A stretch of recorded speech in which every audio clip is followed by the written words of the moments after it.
দরজা খুললেন লতা মঙ্গেশকর স্বয়ং। মুখে সেই চিরপরিচিত মিষ্টি হাসি। রিনিঝিনি কিন্নর কণ্ঠে শুধালেন, ভালো আছো? কেন এসেছো? আমরা বাংলাদেশের জন্য ফান্ড কালেক্ট করতে এসেছি। শরণার্থী এবং আহত মুক্তিযোদ্ধাদের চিকিৎসায় প্রয়োজনীয় ওষুধপত্র, চিকিৎসার সরঞ্জাম কেনা হবে এই ফান্ড থেকে।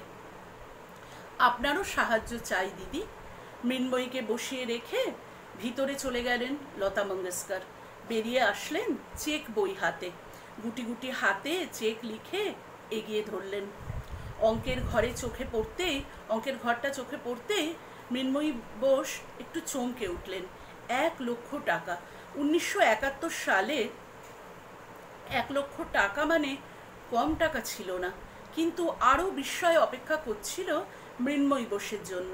নিজের গাওয়া কিছু বিখ্যাত গানের রয়্যালিটি লতা মঙ্গেশকর সেদিন লিখে দিয়েছিলেন ফান্ডের নামে। যতদিন মুক্তিযুদ্ধ চলবে ততদিন এইসব গান থেকে প্রাপ্ত অর্থ জমা হবে এই ফান্ডে, বাংলাদেশের ফান্ডে। এখানেই শেষ নয়, স্বাধীন বাংলা বেতার কেন্দ্র স্থাপনেও অর্থ সাহায্য করেছিলেন লতা মঙ্গেশকর।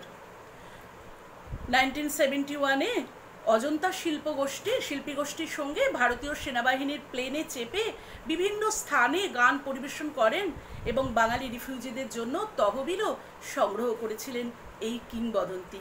পাশাপাশি গড়ে তুলেছিলেন বাংলাদেশের জন্য বিশ্বব্যাপী গণসচেতনতা। 2019 সালের করা এক টুইট বার্তায় সেসব দিনের কথাই স্মরণ করছিলেন এই কিংবদন্তি অসাধারণ শিল্পী।